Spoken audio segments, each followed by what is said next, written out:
Salam spektakuler. Saya Laodi Mandong dari Idola Institute. Topik kita pada hari ini adalah menjadi mesin ide. Berbicara tentang mesin ide, pemahaman senantiasa merujuk pada keajaiban salah satu bagian tubuh manusia, yaitu otak. Anugerah terdahsyat ini merupakan panca indera yang sangat spektakuler.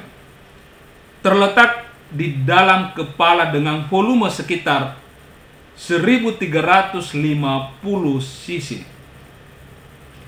Begitu sangat fenomenalnya, otak yang besarnya kira-kira sekepal tangan orang dewasa memiliki peran sangat vital sebagai sumber utama yang mengatur sekucur tubuh manusia, terlebih yang terkait dengan aktivitas berpikir. Dalam hipotesis Bobby De Porter dan Mike Hernaki mengatakan bahwa otak manusia terdiri dari 3 bagian dasar, yaitu batan atau otak reptil, sistem limbik atau otak mamalia, dan neokorteks.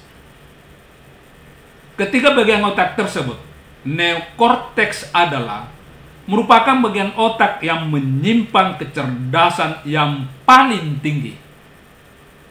Fungsinya terkait dengan aktivitas penalaran, berpikir secara intelektual, berperilaku yang baik, pembuatan keputusan, berbahasa, sebagai kendali motorik sadar dan penciptaan gagasan atau ide.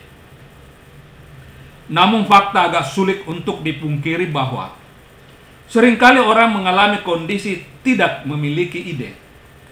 Hal ini terjadi sehubungan dengan kurangnya latihan atau karena tidak terlatihnya otak untuk melahirkan ide. Sesungguhnya, bila otak terlatih secara kontinu, terus-menerus, pada akhirnya pasti bisa menjadi mesin ide. Manusia pada dasarnya memiliki kreativitas.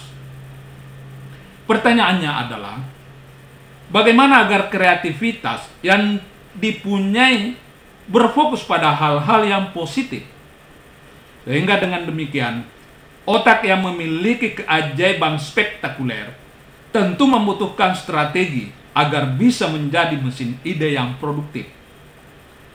Adapun kiat yang bisa dilakukan adalah: pertama, mengubah suasana perasaan dan pikiran menjadi menyenangkan. Kondisi suasana happy akan memicu lahirnya ide. Semua orang pernah mengalaminya. Bila suasana tidak menyenangkan, pasti otak langsung tidak bisa berpikir. Artinya, bila mana mood tidak happy, maka ide juga tidak baik. Kedua, menciptakan rasa ingin mengetahui.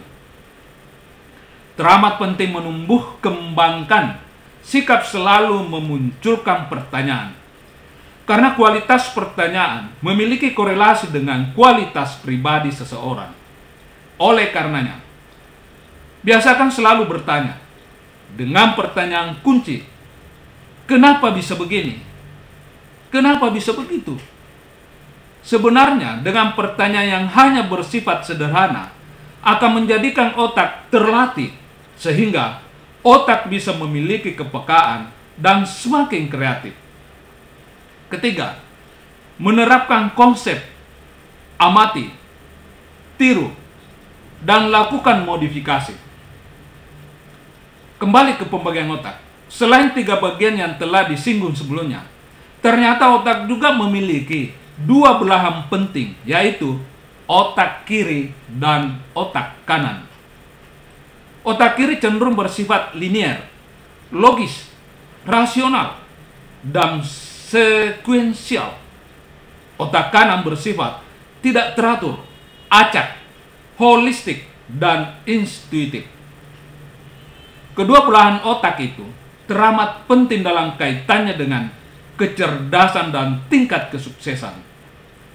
Orang yang memiliki kemampuan memanfaatkan kedua belahan otaknya secara proporsional cenderung mempunyai keseimbangan dalam seluruh aspek kehidupannya. Sekaitan dengan uraian tersebut di atas, ada dua hal terpenting dalam penciptaan ide, yaitu pertama, penting untuk dipahami bahwa seluruh ide yang tercipta adalah merupakan kombinasi dari ide-ide sebelumnya. Terbukti, temuan Jack Mutahir seperti smartphone tercipta karena kombinasi yang terdiri dari produk-produk telekomunikasi yang sudah ada sebelumnya. Kedua, melakukan perubahan. Ini merupakan teori kreatif yang paling dasar. Tips ini seringkali teraktualisasi dengan melakukan perubahan dari bentuk dasar atau bentuk aslinya.